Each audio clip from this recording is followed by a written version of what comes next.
আসন্ন জাতীয় সংসদ নির্বাচন উপলক্ষে কুমিল্লা জেলার ১১টি সংসদীয় আসনের ১,৪৯১টি কেন্দ্রে ব্যালটসহ ভোটগ্রহণের সরঞ্জাম বিতরণ করা হয়েছে। ১১ ফেব্রুয়ারি বুধবার সকাল থেকে জেলার ১৭টি উপজেলার নির্ধারিত স্থানে ব্রিফিং শেষে সংশ্লিষ্ট কেন্দ্রের প্রিজাইডিং কর্মকর্তাদের কাছে এসব সরঞ্জাম হস্তান্তর করা হয়। রিটার্নিং কর্মকর্তার কার্যালয় সূত্রে জানা গেছে, আগামীকাল ১২ ফেব্রুয়ারির ত্রয়োদশ জাতীয় সংসদ নির্বাচনকে সামনে রেখে প্রতিটি কেন্দ্রে ব্যালট পেপার, ব্যালট বাক্সসহ প্রয়োজনীয় সকল সরঞ্জাম বিতরণ করা হচ্ছে।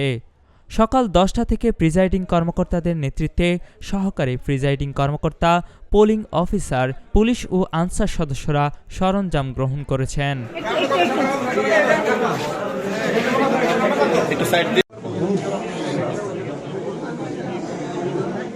এদিকে নির্বাচন অবাধ, সুষ্ঠু ও নিরপেক্ষভাবে সম্পন্ন করতে জেলায় আইনশৃঙ্খলা রক্ষাকারী বাহিনীর ২৬,০০০-এর বেশি সদস্য মাঠে কাজ করছেন। জেলা পুলিশ সুপার মোহাম্মদ আনিসুজ্জামান বলেন, নির্বাচনকে শান্তিপূর্ণ করতে সব ধরনের প্রস্তুতি নেওয়া হয়েছে।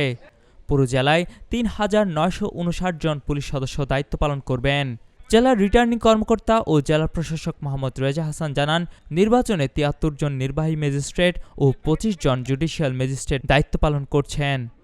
এছাড়াও ৫৫ প্লাটুন সেনা সদস্য, ৩৯ প্লাটুন বিজিবি, র্যাবের ২৪টি টিম, ব্যাটালিয়ন আনসারের ২৭২ জন সদস্য এবং আনসার ও ভিডিপির ১৯,৩৮৩ জন সদস্য মোতায়েন রয়েছেন।